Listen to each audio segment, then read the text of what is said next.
So for the past week or so, I watched Carnival Row on Amazon Prime, and honestly, Carnival Row Season 1 is fantastic, and what baffles me is that no one ever really talks about this show, despite it probably being what I consider to be one of the best fantasy shows on TV right now. Granted, the gap between Season 1 and Season 2, Season 1 premiered in 2019, and now Season 2 is supposedly supposed to be releasing in 2022.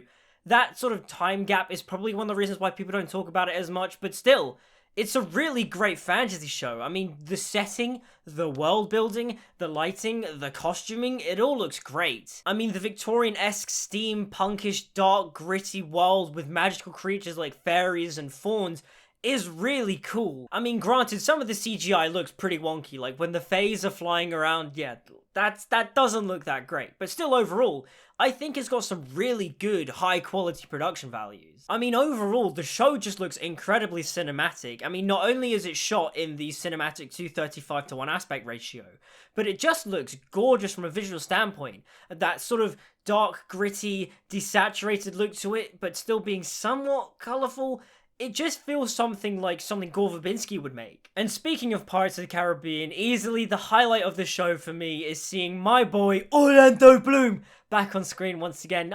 I love Orlando Bloom, and I've kind of missed seeing him in TV and films because he doesn't really do a lot. Aside from his extended cameo in Pirates of the Caribbean and the Hobbit films, he hasn't really undertaken much of a big screen appearance. But seeing him in Carnival Row back in that sort of fantasy-esque realm, it really just suits him because, some people call Orlando Bloom a boring actor, a bland actor.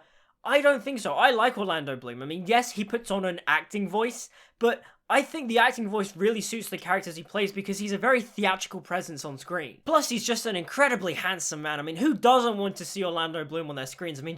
He's great. Vignette. Cara Delevigne's Vignette is also really good. From a performance standpoint, she's solid all the way throughout. I adore her Irish accent. It's gorgeous. But on the other hand, I do find Vignette to be not really the most complexly written character. She is just kind of she's a fae that is really protective of her culture. She really loves this library, and she's Philo's love interest. That's kind of it. I don't think she goes through an incredibly drastic arc at the end of the season, but I do think Vignette overall is a solid character. I just think that in the next season, she just needs a bit more meat to her story because she doesn't really go through a completely radical change in season 1. In addition to that, the supporting cast is also really impressive. You've got people like Jared Harrison and Indira Varma. Seeing them on screen, I was like, oh, they're in this show. That's really cool. And I found that the overall seasonal narrative structure was done quite well. I will say those first 2 episodes are a little bit slow, but when you get to episode 3 was when I personally was hooked into the show.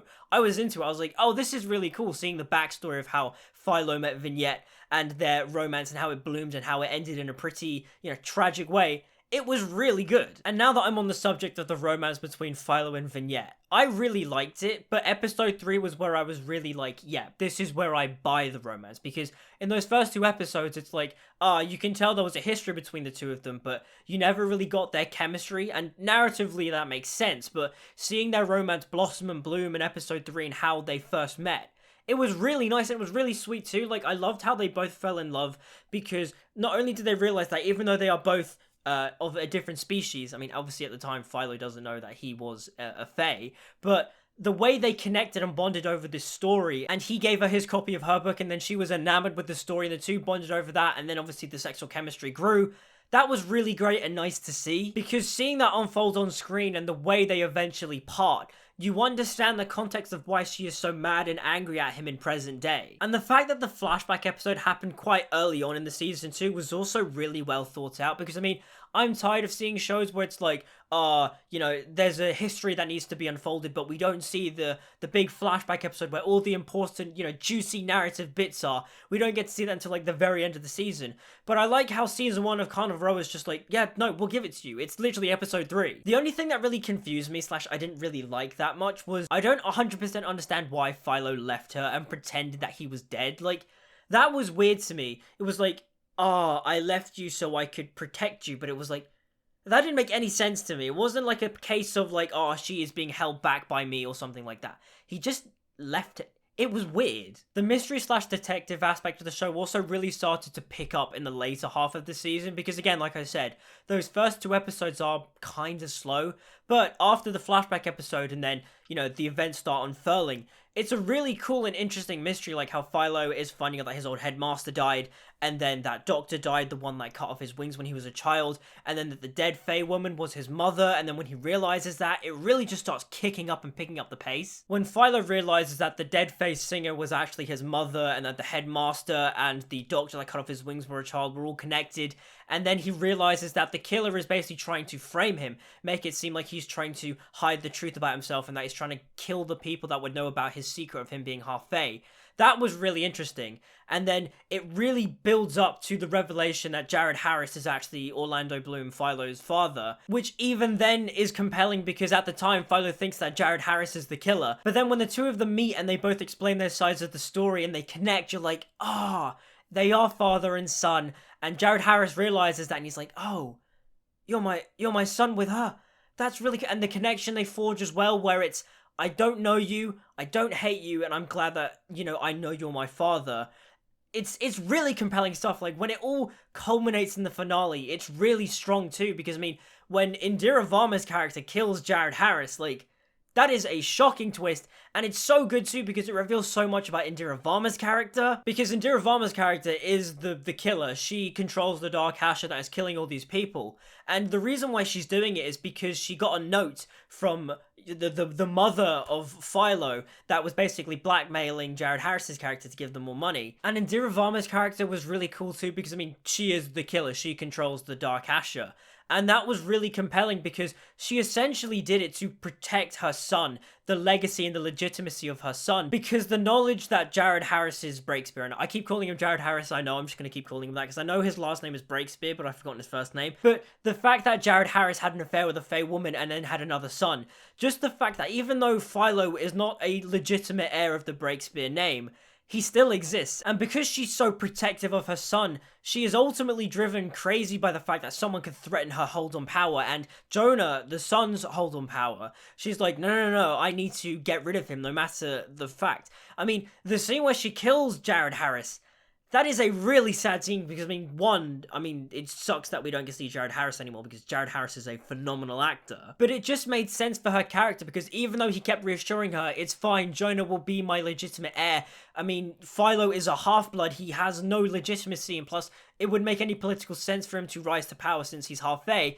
She kills him because that's just in her nature. She is crazy, and she's just so protective of her son, and it's just really compelling character stuff. And the thing that I found amusing between the Breakspear Philo revelation that, their father and son, was that, of course it's Orlando Bloom who gets to have a legendary actor be his father. Because obviously in Pirates of the Caribbean, Stellan Skarsgård played Bootstrap Bill, who is Will Turner's father, and now in Carnival Row, Philo's father is played by Jared Harris. And the way the season ended was just so good. When Jonah Breakspear and Sophie Longerbane, who is like the political opponent of the Breakspears, essentially combine their houses and their political power to create a new established order, which is essentially that they are now dividing society, humans against Critch. Critch being the word used for magical creatures that aren't human, which is a detail that I love about the world building, how there are like slurs between, humans and Fae, who are now called like pixies and all that stuff. It's so good and detailed, and I love the world building in Carnival Row. And the fact that by the end of this season, politically, the Burg is put under martial law, essentially dividing the Critch and the humans, was such a riveting ending. When it was happening, you could just feel the tension in the air. When Philo and Vignette are somewhat separated and they're on the other sides, because obviously Philo doesn't look Fae, and then they're all just like, only Critch allowed. And you kind of just there like, oh my god, is Philo actually going to stay here? Because Vignette is like, it's okay, you can leave me, I'll be fine. But then Philo decides to go, I am Critch, and then is accepted in. Essentially accepting who he is was a really good way to end the season. But I will say, doing that scene with Philo in the last episode was kind of weird, seeing as how in the previous episode, when Philo was being interrogated by the police, and then the police were just like, your landlady actually retracted her statement. So long as you're not actually a Fae, that was actually a lie she was telling, you can go. And then Philo goes, no, I am half Fae, accepting who he truly is. That was a really good way to wrap up his character arc. But then also, I like that last scene in the finale as well, so it's a weird conundrum, because on the one hand, I like wrapping up Philo's arc, and we've already dealt with Philo's arc, essentially him accepting that he is half Fae, it just seems weird in the context of the finale then when he's kind of just like, oh no, they're going to separate me and Vignette. And he hesitates for a bit, and then he's actually just like, no, I am half Fae, like, let me in.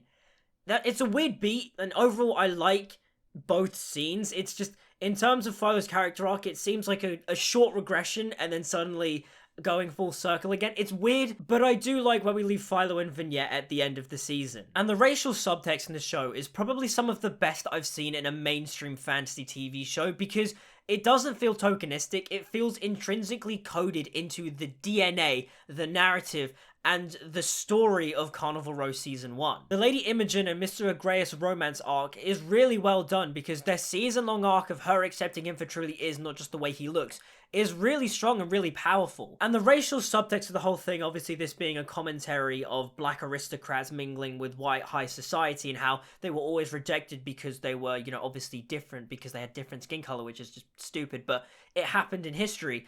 The way the show treats it, it works either way, because even if Mr. Agreus was not portrayed by a black actor, the commentary and subtext still works because any minority could have played the character, but it's the fact that in the show they are treating him differently, not because he's a black man, it's because he's a faun. And so even if it was a white actor playing the role, the story arc just works. And the same thing applies for Philo's arc in the season, where he finds out that he's a half-blood. When he tells his lover and landlady, Mrs. Fife, she's disgusted, she kicks him out of the house, and she turns him into the police. And even when the police force finds out that Philo is half Fae, they all treat him like he's different and like he's scum, despite the years of service he's done for them, despite all the good work he's done for them.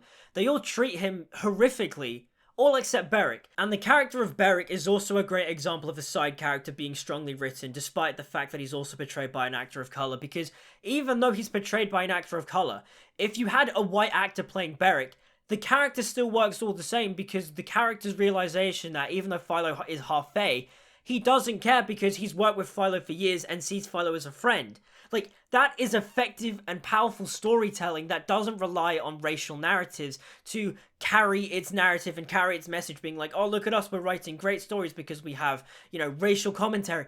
Doesn't matter. So long as the writing and the narrative fits, it's strong and works, then it's all good to have racial commentary. Just make it fit within your narrative. And that right there is why I regard Carnival Row to be the best live-action fantasy show that's currently on TV right now.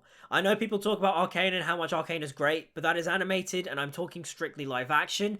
Carnival Row is fantastic because it's a unique original property with a fantastic world that has so much rich mythology, cool concepts, amazing cinematography, really good actors, and a really compelling story that is held by its political and racial themes. But not only that, at the end of the day, they're not relying on tokenism and racial subtext to, draw in an audience.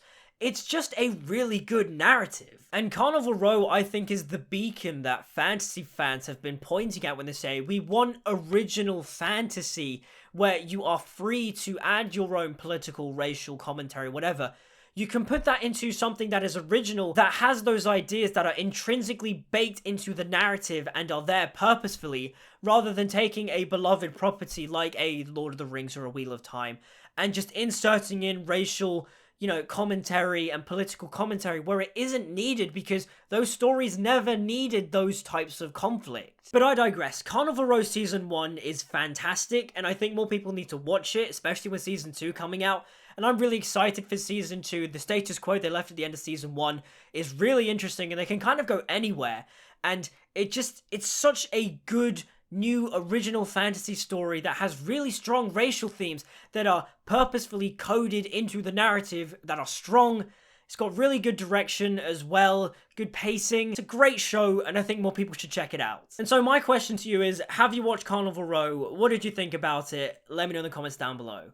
Like, subscribe, follow me on social media, all that good stuff. And until we meet again, see you guys next time.